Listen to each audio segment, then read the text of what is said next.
I'm Al McFarlane. Welcome to the Conversation with Al McFarlane. I'm glad to be here and glad to have you along as well. Today is Thursday, June 13th. We're heading towards Juneteenth, a celebration of freedom and independence for our people here, and I'm discovering around the world. People are acknowledging the importance, the historicity of that event.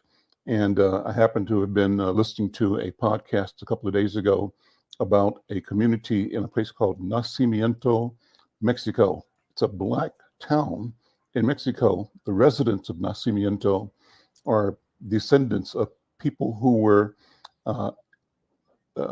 enslaved Africans who had been liberated or liberated themselves by connecting with the Seminole Indians in Florida. And when the Trail of Tears happened in the 1800s, they removed Indian populations from the south to Oklahoma. The Black Seminoles were among them. When they got to Oklahoma, groups of them left Oklahoma and went into Mexico, where they received even more shelter, more openness, more opportunity, and more resistance to the slave policies of the North of the United States, of their North, of North America. And so that community still exists, and that community has a celebration every year, June 19th, Juneteenth, celebrating freedom for Black people and recognizing, the terrible cost of enslavement, but the price we paid to seek and attain freedom. Well, Juneteenth is on my mind, and on, I think, the minds of many people. If you are thinking about Juneteenth, we'd love to have your comments. You can do that by dropping a note in the comment section. Actually, shout out yourself, shout out where you are and what the things are of concern to you. Ideas you want us to kick around and discuss here at the Conversation with Al McFarlane. We're glad to. We'd love to have you on the program as well. If you're interested in being a part of our discussion down the road, just drop us a note to scheduling at insightnews.com or scheduling the conversation at insightnews.com, and we'll reach out to you and get you involved. Today, we've got a great program as always, and one of the things coming up in a few days is the annual meeting of the Black Press of America, the National Newspaper Publishers Association. And I'm pleased to have with me right now Stacy Brown, who is the editor and leader of the Newswire news service for Black Press USA. And Stacy, I wanted you to, first of all, welcome you to the program. Thank you. So if you don't know, it's the Black Press USA that hosts the Conversations with Al McFarlane program on the Black Press USA YouTube channel. And so we are grateful for the relationship. They inspire and support us in reaching you through StreamYard and across other social media platforms. Stacy is one of the architects of keeping the Black press viable, moving into the technology of the future, and keeping us present locally and around the world, making the global local, as we say, and the local global. Stacy, good to see you, my friend. Welcome to the conversation. It's always good to see you, Al, but let me just say this. You gave me a promotion, not the editor, that's Norman Rich, but I am the senior national correspondent, and I do host our morning shows. Okay. Well, you're part of. I don't mind. I don't mind. Yeah, well, you're part of a great team. I know that, and we thank you for you and Norman and the whole team at NNP. Hopefully, we'll be joined by the new, not new, but the current chair of NNPA, who will be with you and others convening the national convention next week. We'll talk about that as well. But before we finish today's program, I'm going to bring in a couple more people. Not right now, but get them ready. Corey Day is here in Minnesota. He's the head of an organization called Blue Ox Strategies, and it's a consulting firm that does political work here in Minnesota. And he comes to that after having headed the Minnesota Democratic Farmer Labor Party, called the DFL. He was the executive director of Minnesota DFL for maybe half a dozen years or more. He'll tell us that. And also here is going to be my friend Anika Robbins, who is a fierce advocate, organizer, entrepreneur, communicator. And they both are going to join me and you in talking about what we need to do to secure wins for our people come November 2024. Before we do that, Stacy, we just have you talk about some of the key issues that Black people are dealing with across the country, across the world, as you are presenting daily at the NNPA program, and promote the program. It's called Let It Be Known. Every weekday morning, 7:30 a.m. Eastern time. But obviously, it lives on YouTube, lives on the Let It Be Known YouTube page, and Black Press USA's Facebook page, and YouTube as well, Twitter, etc. But one of the big things, I mean, we can really put it in a nutshell. You talk about November, you talk about the issues, the most overlooked but biggest thing that's going on as it pertains to November is this Project 2025. I'm not sure how much you've talked about it, Al. I'm sure it has come across your purview. We saw Representative Jasmine Crockett really grill one of the writers of Project 2025. But what it is in a nutshell, it's an authoritarian racist manifesto that if Trump is reelected, then we are going to essentially be taken back to a time where many of us like to forget, where they want to take those type of things out of history books. And I'm talking about Jim Crow and beyond. The laws that they plan to establish, and we see some of that now, taking autonomy away from women, bodily autonomy, these attacks against DE&I, banning the books by Black authors and people of color, and affirmative action. So we see that in play, but it gets worse. You might recall Donald Trump did say, hey, on day one, I'll be a dictator on day one. Project 2025 lays out an entire dictatorship. It lays out that where if we say, a lot of things we tend to say, oh, they can't do this and they can't do that, but we've been watching it unfold and they've been able to do it. The way they have it set up, and the way they will set it up, if you're a government employee, for instance, you have to pledge allegiance to Trump. Rings a bell, right? Hitler. It says that if you challenge him politically, you can be arrested in jail, which means that when you break it all down, the man has no intentions on leaving office again. And people, again, are in the habit of saying, you can't do that. Well, they continue to show otherwise. And this particular administration, the Trump administration, is going to show you better than they can tell you if you allow him back in office. Project 2025 is going to decimate communities everywhere, but particularly communities of color. Take away any funding for highways and roadways, any social program, including Social Security, including Medicaid and Medicare. It is going to really be devastating for most Americans, but particularly those of color.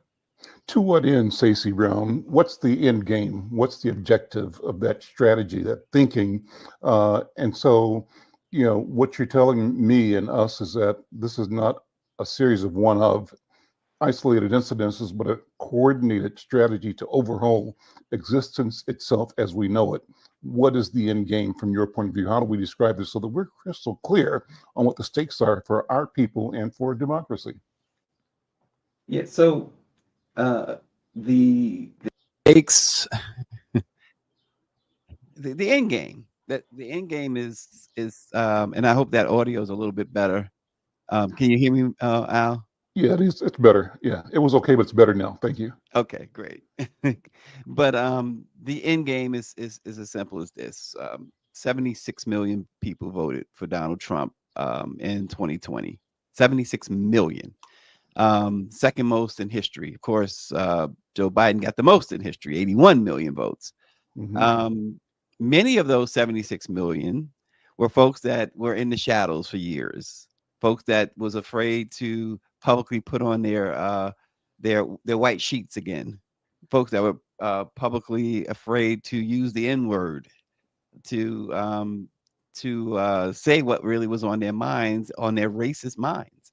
Mhm. And now this is not everybody, but the end game is to, as he said himself, Trump said that there are, and this is Donald Trump speaking, there are more um, racism against white people in this country than ever against black people.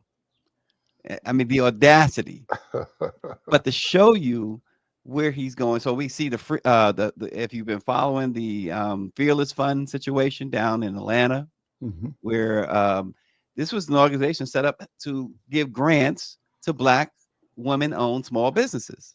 Well, they've come in and said, "Hey, that's that's racism. That's a form of discrimination." And so far, the not only did the local court, but the appellate courts have upheld that. And if this goes to this extreme MAGA 6-3 Supreme Court that we have, it's Mhm. going to be upheld there. So they want to take away programs. So if I say Al McFarlane, I'm going to give Al McFarlane in Insight News, a black-owned business. If I'm going to give him $1 million, well, somebody else can step in and say that's discriminatory. And Hmm. so these grants that some of us are seeing, and let's face it, some of our publishers in the black press do get grants. Mhm. Those are going to be out the window. Mhm. Small businesses, big businesses, or whatever size businesses you might have. This is the end game: is to take away education. What happened during slavery? They didn't allow the slaves to read. They didn't allow them to learn. They want to, you see that the writing's been on the wall. And in Project 2025, I urge people to read it, particularly if you intend to vote, because you want to be informed. But Project 2025 says we're we're gonna gut education. There will be no more Department of Education. This is not hyperbole. This is not editorializing. This is exactly what's in Project 2025. So, we're banning books. You can't, you can't read about so-called Black history, because Black history obviously is American history. Let's face it. Let's put that aside. But Mhm. this is what they are doing. I mean, that's just the tip of the iceberg, though. It's really the part of the foundation of what Donald Trump and his supporters plan to do. Again, tax the poor. That was his plan, and he did that in his first term, and gave all of these tax breaks to the multimillionaires. And there are even more tax breaks coming to the multimillionaires under a Trump administration, and more heartache for those, even those who are making in six figures. You're talking 100 to 200, 300, $400,000. There are some heartaches on the way Hmm. under their plan. They might be poor at some point in time or Oh, considered poor exactly. in a relative Exactly. sense. So let me ask you, when you talked about end game again, I'd love to hear somebody sort of spell out the apocalyptic reality possibility, because it may be slavery by another name, but slavery nonetheless. And if it's a question of disenfranchising millions of people, particularly African American people Mhm. and people of color, that's what it seems to me would be the uh, uh, statement being made by the supremacist thought that is Yes. representing and represented by Donald Trump. And, as you were saying, Stacy, will people accept this? Well, they're accepting it incrementally, county by county, Yep. local school boards, library boards, public utilities commissions. They're intentionally inserting their operatives in local elections, and that's the cadre, the fifth column, if you will, that Yep. is infiltrating or emerging. It's always been there, but it's emerging again because, to Right. some degree, it was pushed back, defeated to a limited degree by the emergence of the civil rights movement, voting rights, economic opportunity for Black people. Let me bring in a couple of people here locally just to respond to this, and we'll come back to more headlines that you're dealing with at the Black Press of America. Corey Day, and Anika Robbins, if you're both there, come on in the conversation and give me your impressions. Corey, you first. Welcome to the program. Good to see you again.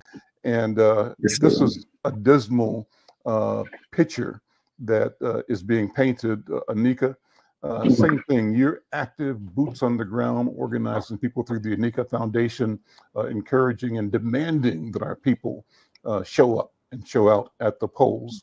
But when you hear this conversation, what are you thinking? Corey, you first, and then Anika.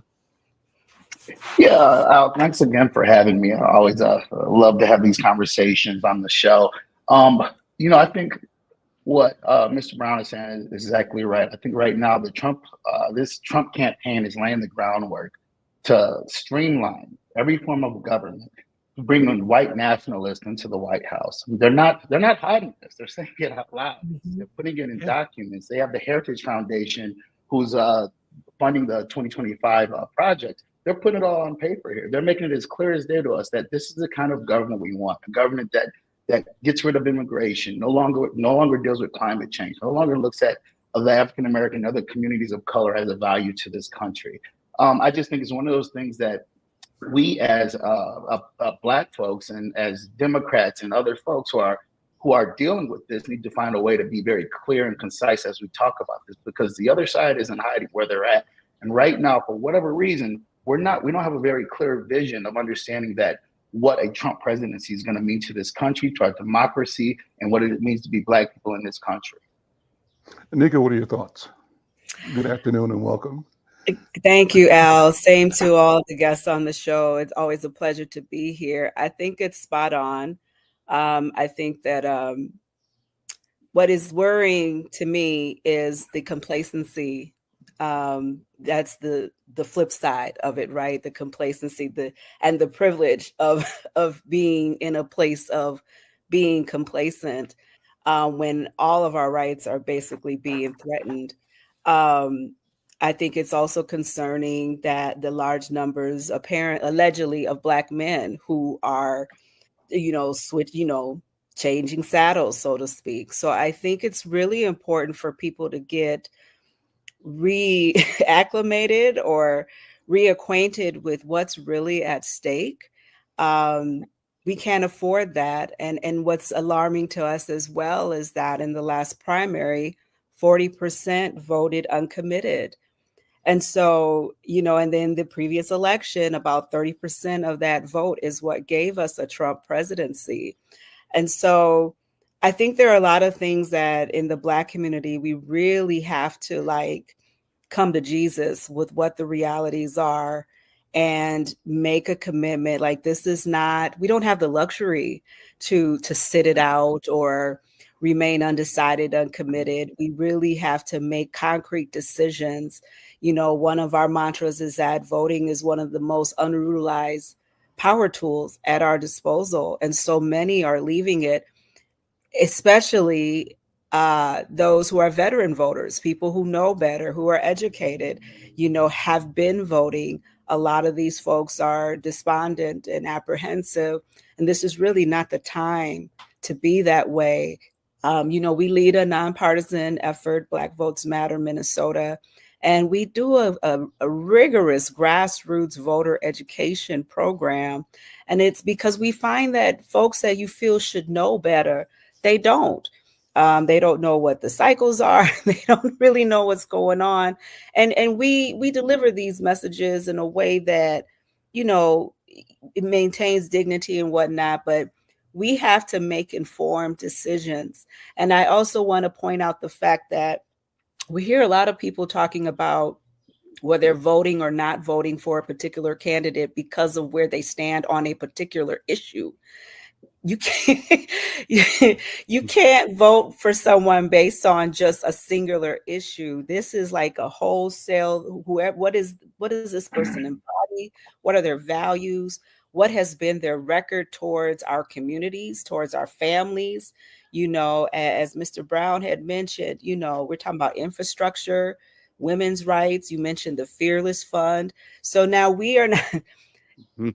white communities have been in a position to support themselves for centuries, right? For millennia. And so now we have a group of Black women who have come together to create a fund to support other Black women. And now that's discrimination. Are you kidding me? So there's a lot at stake here.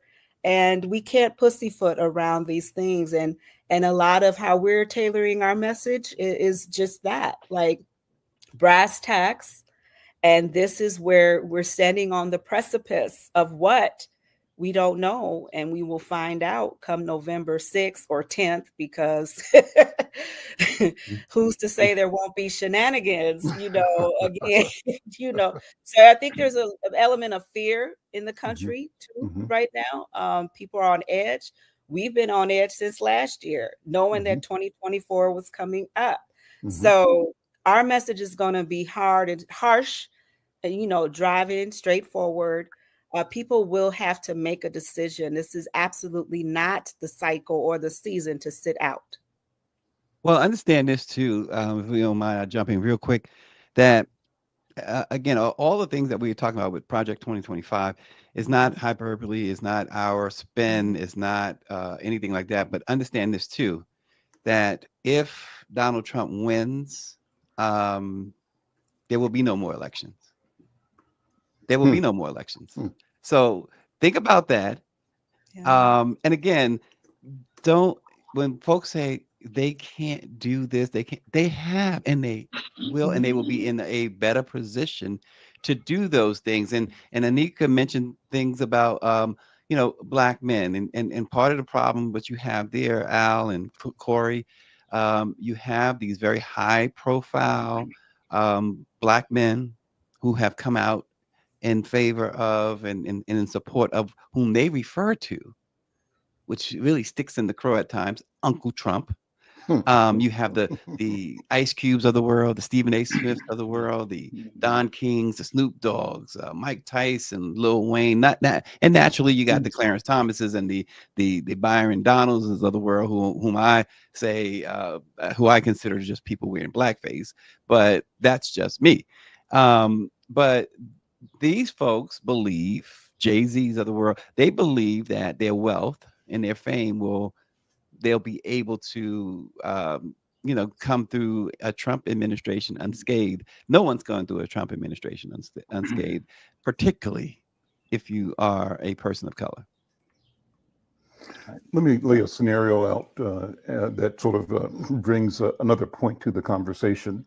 4 years ago, George Floyd here in Minnesota, the murder of George Floyd, an event that we witnessed here and around the world due to the bravery of a child who had her cell phone and refused to step away and to step back and to step down when she was ordered to by a cadre of uniformed representatives of the government, policemen, as they murdered a human being. And you had the world, in a sense, and certainly this town in our country, aflame with anger and with indignation and with a call for re-envisioning what the proper role of law enforcement is. What about health? What about mental health? What about healing? What about all the things that lead to the conditions that cause people to function outside of the realm of expectation in a community? But all that came to light in a major way, and people were surprised and happy when, led by Minnesota Attorney General Keith Ellison, Derek Chauvin was convicted and sentenced, as were his colleagues, three other officers involved in the arrest and murder of George Floyd. Now, in the past couple of weeks, Hennepin County prosecutor dropped the charges against an officer of the Minnesota State Patrol. His name was Officer Londrigan, and that in light of what she said was not having sufficient evidence to win a conviction in a trial, Londrigan accused of killing Ricky Scott II in another traffic stop where they alleged they were afraid he was afraid that his partner was going to be hurt or shot, so he shot and killed Ricky Scott. But the legal team representing Londrigan came out blasting the heck out of the county prosecutor, blasting the governor, blasting anybody and everybody, saying that this open season on law enforcement must end. And so now there's this groundswell of support, as I read it, by ordinary people, and I read that to mean white people, saying that we've gone too far in reacting to George Floyd, and let's turn back the hands of time. That's connected to the incident where, I forgot which district it is, but a school district that took down Confederate names on school buildings last week. The board decided to reinstate the Confederate names as Virginia. heroic names. And so that's a shift back. It's a pendulum swinging between fast. So where we are now is in a place where that side that felt it was in danger of being marginalized is really vociferous. And on some of these shows, Stacy Brown, people have said what they understand and hear from the right, from the MAGA, is an armed, what's the right word for it? Resistance to change, or a willingness to take arms against what they feel was an encroachment on white privilege. Oh, consider, Go ahead, Al. Stacey. Yeah. Yeah, but consider what you're saying. Think about the gun laws that have changed as well. Think about how in places like Louisiana and Texas and several other jurisdictions, now an 18-year-old can conceal carry without a permit, without a license. There is a method behind all of that madness. They are prepping for something major. You've heard the twice impeached, the 34 times felon, former president, presumptive GOP nominee, call for such action if by chance he loses in November. So this call to arms, while this is why I continue to say stuff is not hyperbole or we're making things up or we're exaggerating. This is what they are doing. They are preparing for both sides. They're preparing for both outcomes. Him winning, right? So with him winning, you have Project 2025. With him potentially losing, you have everybody armed and everybody incensed racially. So two things. One, if they win, roll back the clock, do it under the cover of the law of the victory. But if they lose, they want to discredit the entire apparatus, and this would be the new civil war. And they are talking civil war talk. They are saying that if they lose, they don't accept the results of that loss, and they are asking themselves, are they prepared to? And they're telling themselves they are prepared to bear arms. They believe that's their duty, that's their right, that's their mythology that they're drumming up and ginning up. But it, in a sense, ultimately leads to them being willing to put on the hoods again, or not, just put on the uniform, or not, but just go out and with their Second Amendment rights, be prepared to kill the enemy. And unfortunately, sisters and brothers, we know what that has meant in the past. It's us. Bobby Henry is here. Bobby Henry is the chairman of the Black Press of America, the National Newspaper Publishers Association. Brother Bobby, good to see you. Thank you and welcome to the program. Two things. One, jump in this conversation. It's an important one. You wrote a piece that was published in Black Papers across the country. A couple of weeks ago, we published it in Insight News here, challenging and encouraging our people to understand what's at stake. First of all, welcome. Good to see you, my friend. Mr. McFarlane, thank you so very much. It's good to be here. Please call me Al. Al. Okay, Al. I don't want to make you feel old. And you just did it, but thank you. Okay. We're the same age. That's but, right. But thank you so very much. I was listening to the conversation, but what is encouraging to me is to know that there are other liberating freedom fighters out here. Mhm. And I commend and appreciate each and every one of you.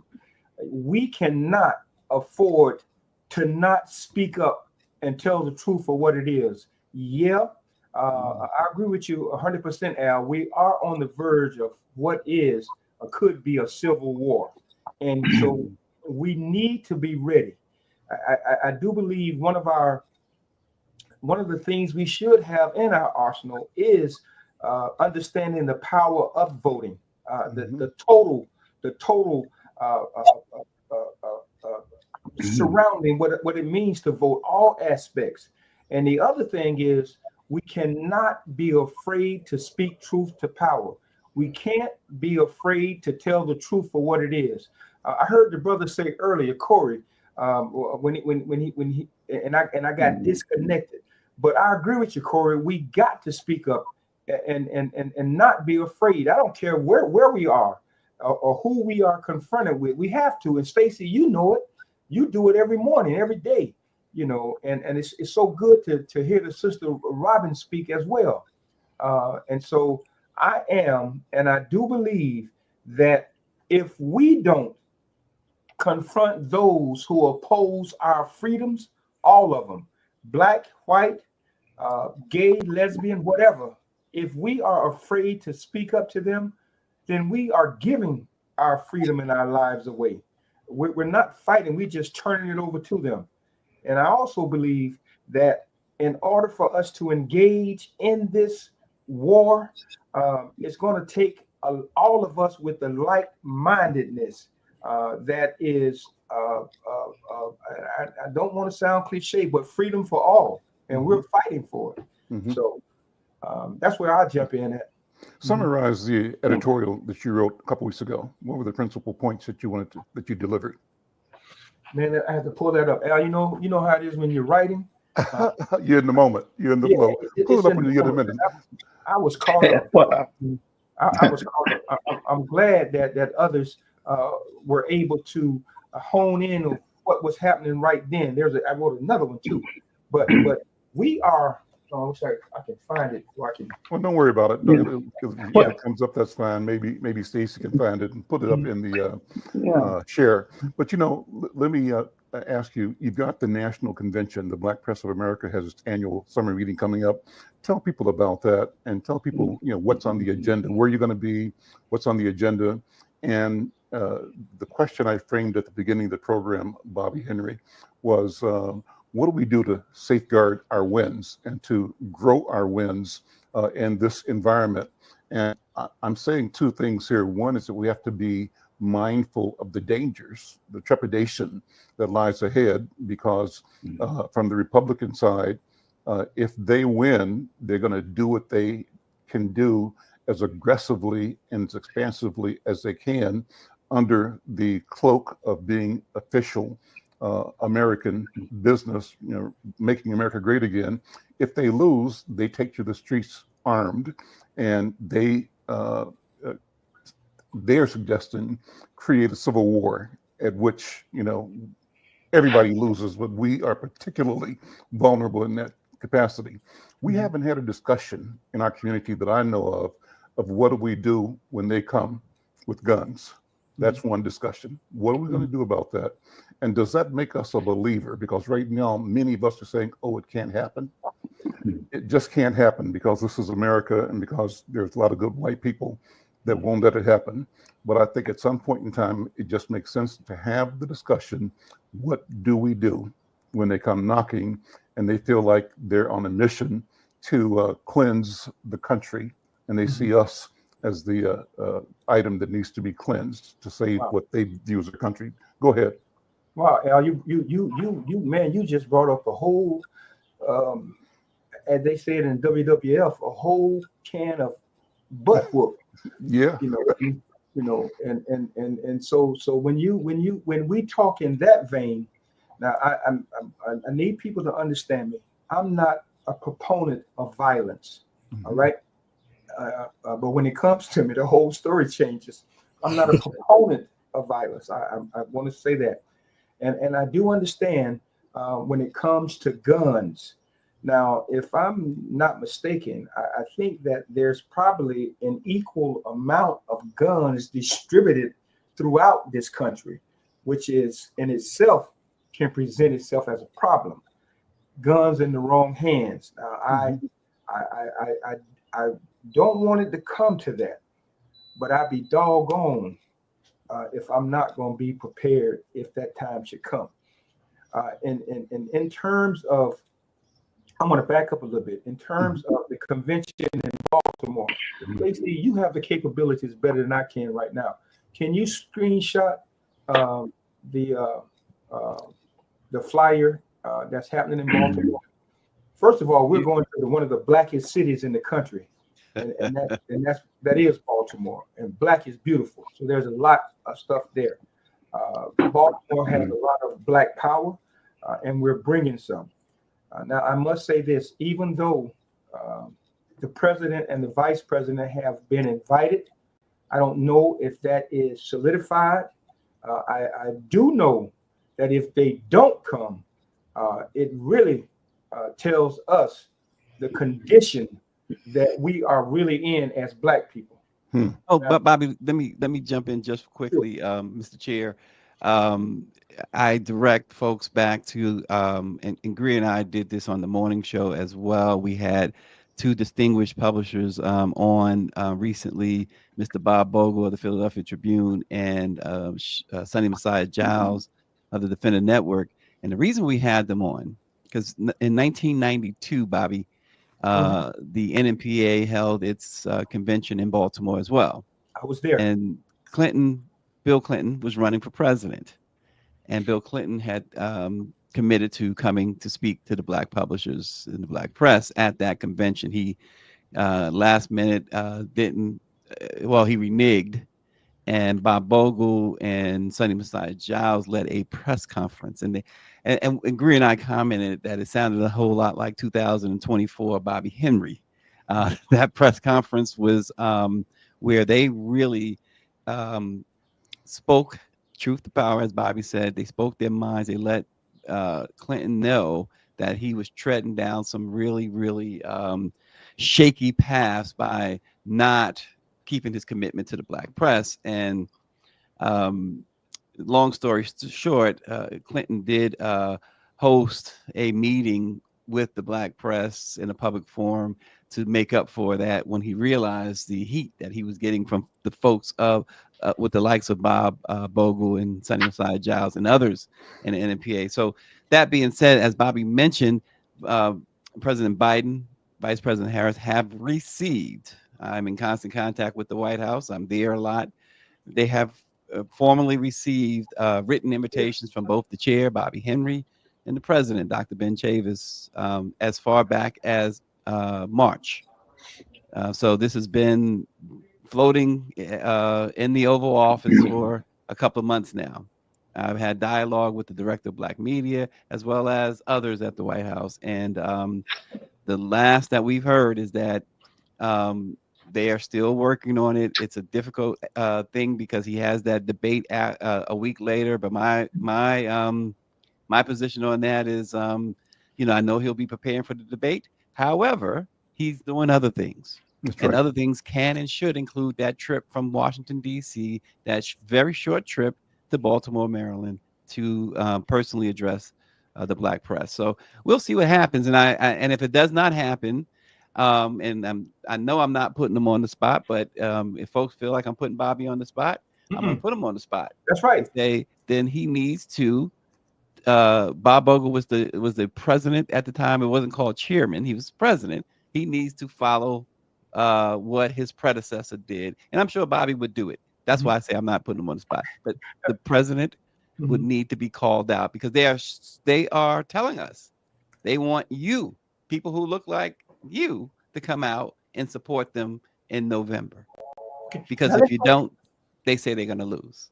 Let's go back, Stacy. Okay. When we were in South Carolina, when we met with Joe Biden, then candidate for president, he had just had a meeting with Clyburn. He was falling behind, way behind in the polls. after meeting with Congressman Clyburn, then the NNPA, the rest is history. So there is a roadmap. There is something that's happening that if it plays the way it should play, perhaps we will create another point of history. And if it does not go that way, then damn, we are in trouble.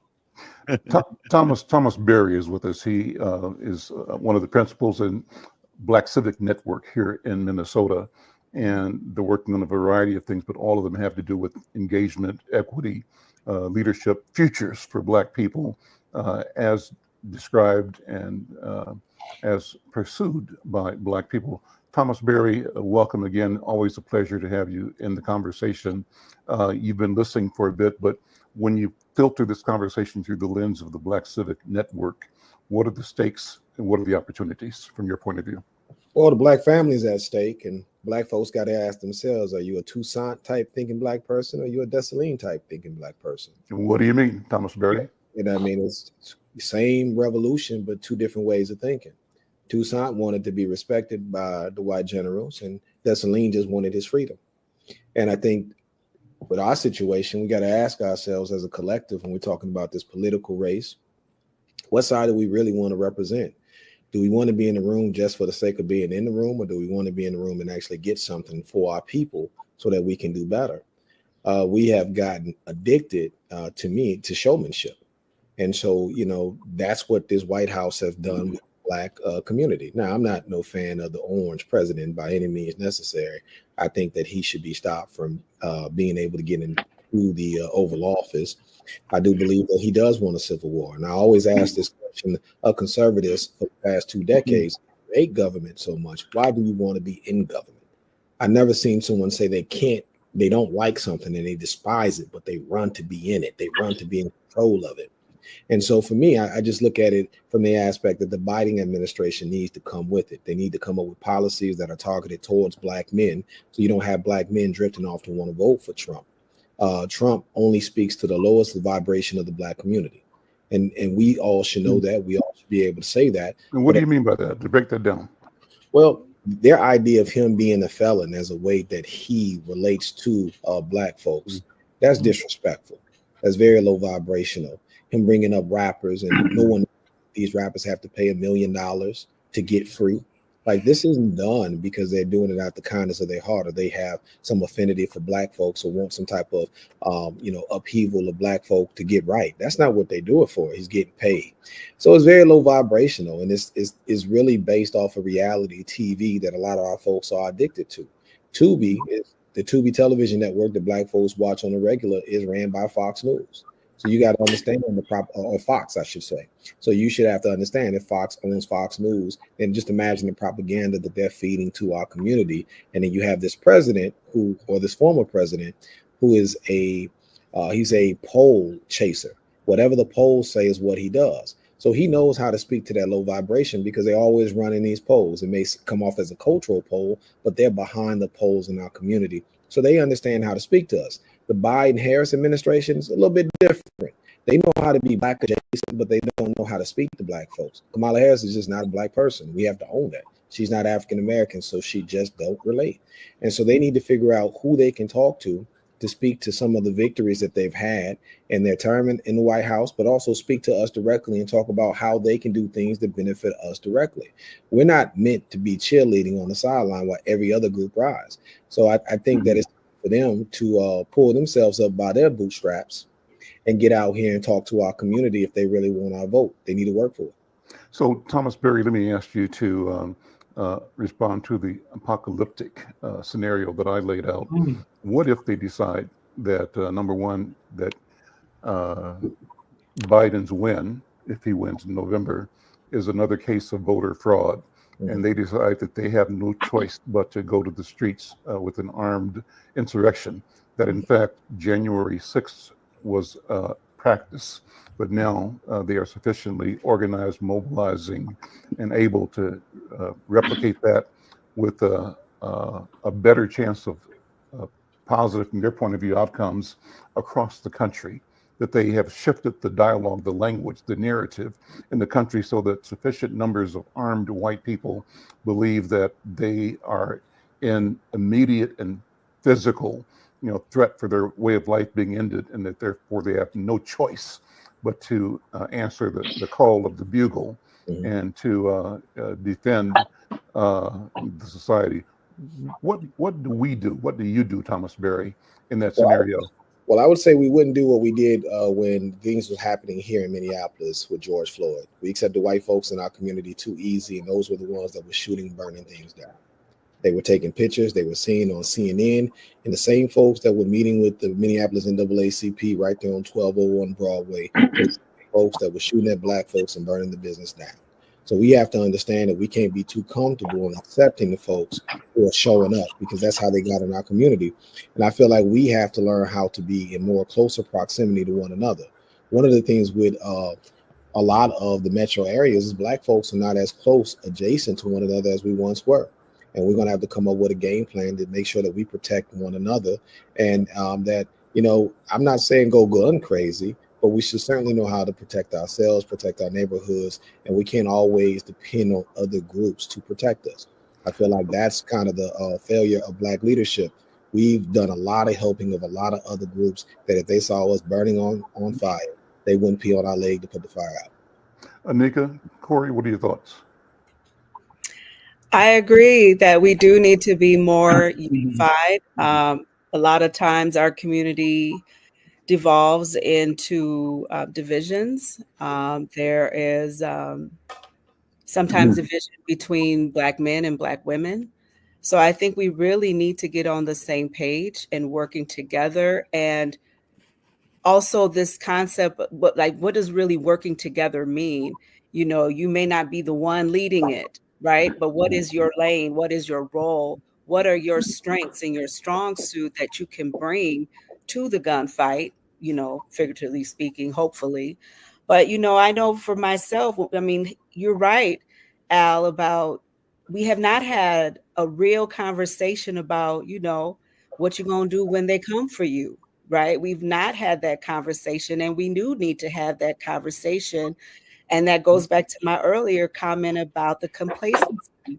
A lot of times people don't feel threatened as long as their paycheck hits that account every 2 weeks, right? As long as the lights are on, and things are functioning smoothly without interruption. That is the beauty and the curse of the American system, right? Like everything functions. People haven't really experienced living in other countries that don't have that infrastructure. I often say, okay, we fight for a revolution, but what happens the day after the revolution? What systems are needed? But we do really need to come together. And to Thomas's point, we've seen this in Minneapolis already after George Floyd. We saw our communities and businesses burning. We looked after each other's businesses. I had friends that would guard watch of our business on the north side. Literally, we were raising funds to feed people and those kinds of things. So, I mean, we've already kind of had a test run of what something like that could look like, but we do need to be more in collaboration. And I've always said this, we need to unify around a common goal and agenda. And we have to appreciate the voices. We may not always agree with each other. We may not even like each other, but we have to be able to put those things aside and meet the moment. Our community has to rise to meet the moment and, be able to. I mean, I don't like guns, but when all that was happening, I went and got licensed to carry. Okay. So, I mean, it's like, because I had to deal with the very real fact that they're not thinking twice. They're not thinking about their moral, they're not thinking about God and Jesus. They're thinking about protecting their own supremacy. And we have always made room for other people in our culture, in our causes, in our movements. Other people have built their movements off our movements. And so we have to be willing to show up for each other and for our communities, and being a parent was definitely becoming a parent was definitely a game changer for me, because your worldview is different. And I think the brother said earlier, no, we don't necessarily support violence, but if you come from me, so I think we're all there, right? But we can't just wait until the gun is in your face. It really does call for a concrete conversation about how to even avoid them getting to close proximity. So, Corey Day, let me ask you, you've led the Minnesota DFL party, the Democratic Party, as executive director. And when you hear this kind of conversation, I'm imagining that you've got your ear to the ground that listens to all 4 or 5 million Minnesotans. You have a broader perspective, not just Black. What are you hearing out there, and what are the fears? And the question I have is, are our friends, liberals, progressives, prepared to stand up for the principles of democracy when they are threatened? Now, here's a scenario. When I was a kid in Kansas City growing up, the enemy was communism. And the training, you get the air raid, get under your desk, hopefully the nuclear bomb would pass you by, that kind of stuff, right? It was really crazy. But as we got older, I heard my white friends in high school say, well, you know what? If the Russians invade here, my life really won't materially change. I'm going to be an accountant. I'm going to be a lawyer. I'm going to be a farmer. And at the end of the day, the only difference in my life in this country is that I might have more language skills, right? And so for ordinary white people, there's this idea that if it changed, so what? I'm still going to be white, still privileged. That's with a foreign adversary. It's closer now. And so what do our progressive, theoretically principled friends say and feel, as far as you can tell, about the possibility of their life changing if the retrograde Trumpites emerge either by the ballot or by the bullet? What will happen? Well, I mean, to be completely frank, I mean, I've never been one to believe that kind of our really progressive friends have really been there for Black folks overall. I think it's kind of very seasonal kind of love they have when it comes to it. I think one of the things we've seen is since Obama's election, and then you've seen it when Hillary ran in 2016, is that once folks, certain folks around this country felt that they were being, that we were moving out to their space, the hoods came off, right? I mean, there was a Tea Party all of a sudden, and you have all of a sudden this crazy kind of, right wing kind of populist coming to play in this country. And I think what we really need to see as Black folks, and what always concerns me, Al, and I've said this to you before in past conversations, is that what's happening here, and I only speak to Minnesota right now, is that we're seeing our power base digress. We have less elected officials. We're losing seats all over the state. We barely have any representation in the state house. We barely have it in the city councils. I'm happy with what we've seen happen in St. Paul, which is wonderful. But the reality of it is that there's a lot of talk that goes on when it comes to any kind of real political power given to African Americans in the state. It's taken away. It's taken away. If you just look at the Twin Cities and what we represent, it's dismal.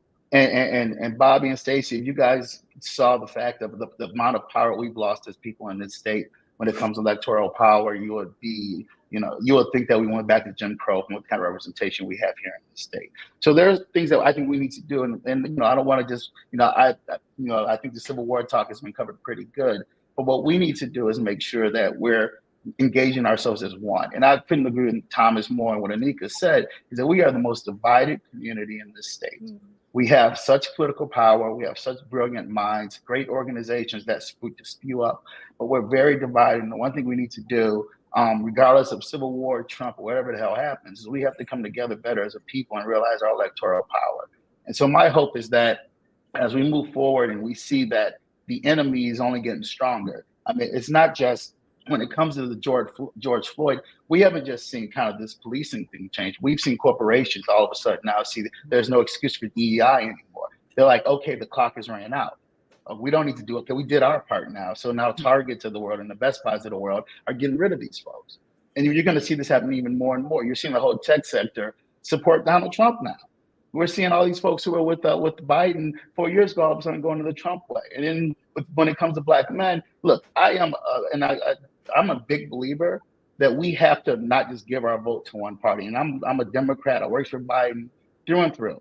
But the one thing I am happy to see, and I don't want to see us vote for the orange one, as Thomas said, but yeah, work for our vote, work on our issues, and earn it. And I think we have to continue to go down that road, and I hope we do throughout the cycle. Bobby Henry, what do you think? This discussion local, does that apply, Bobby and Stacy, on the national level? Is there too much division apparent and at work among our people for us to not be as effective as we could be in the national arena? Bobby, what do you think? Okay, and now I concur. There is some divisiveness within us and our organizations. I witnessed that this past weekend at a Florida Congressional Black Caucus event. And to combat that divisiveness, that division, we have to, and I said this earlier, we have to stand and tell the truth. When there is a blatant lie being broadcast from the podium, we have to address that lie right where it is. We cannot allow it to perpetuate and grow. If we know that what is being said is incorrect, we need to address it. And Corey, I'm going to direct this to you. You are extremely eloquent about making your position against what we should do. I want you to be on the inside talking while I'm on the outside fighting, because we're going to need a stall tactic. We're really going to need that. And we're going to need everything we can to address this. So, yeah, there is a problem within our organizations, within our leadership, about us being divided. If we can't understand that this is a matter of life and death, the haves and the have-nots is gone. This is life and death. And if we're not willing to stand and fight and die for this cause, then we are done. So that divisiveness, that thing that keep us separated, it should be the same thing to bring us together so we can go on and continue to fight for our lives as it is. So I would say to combat that division, that divisiveness, is for us to have that come to Jesus meeting that you spoke about, Ms. Robbins, but be able to speak about it in its most innate and guttural position, because that is exactly what it is. If we are not able to see the frustrations and feel them in other people, I'm talking about from the hierarchy down, or from the grassroots up. If we can't feel their passion and identify with it, then what use is it for us to even care about one another? We have to be about the business of taking care of the least of them and moving up to the top, Corey. So we're gonna need that at too. So, Stacy Brown, we got about a minute left. What are some of the other headlines you're looking at nationally, internationally? Well, naturally, we have the Nigel Cullen situation down in Atlanta, Georgia. Body cam video released there shows simply that police simply assassinated this young man, and a young black man in a mental health crisis who really was no threat. And the video, if the viewers haven't seen it, if you get a chance to see it, just know that it is as triggering as you can possibly think of. I mean, the officers simply unloaded on this defenseless, scared black kid, 22 years old, and just kept shooting. That was the astonishing thing, that they just kept shooting. And so we you mentioned George Floyd. We see so much of that still, despite the cameras, despite the reaction to George Floyd, the initial reaction to George Floyd. it's just it's overwhelming. So that's one of the things. Of course, Donald Trump today returned to the Capitol for the first time since January 6th. Should not have been allowed there in a lot of people's view, but he was there to meet with top Republicans. Just again, they have no shame whatsoever. We can go on and on with that. You said a minute. So, I mean, those, among other things, I've said this on my program real quick, Al, that, Hunter Biden, of course, was convicted. He faces up to 25 years in prison. Trump is probably not going to get prison time, and probably, unless he's not probably, but unless he loses the election, will not be prosecuted for the other cases. Mhm. And President Biden said he's not going to pardon his son. Well, he better pardon his son. That's all I got to say. There's no respect. We're out of time. Thank you so much, Stacy Brown. Thank you, Bobby Henry, chairman of National Newspaper Publishers Association. Thank you, Sister Anika Robbins Foundation, the Anika Foundation. And thank you, Brother Thomas Berry. Thank you, Corey Day. I'm Al McFarlane. We'll see you next time.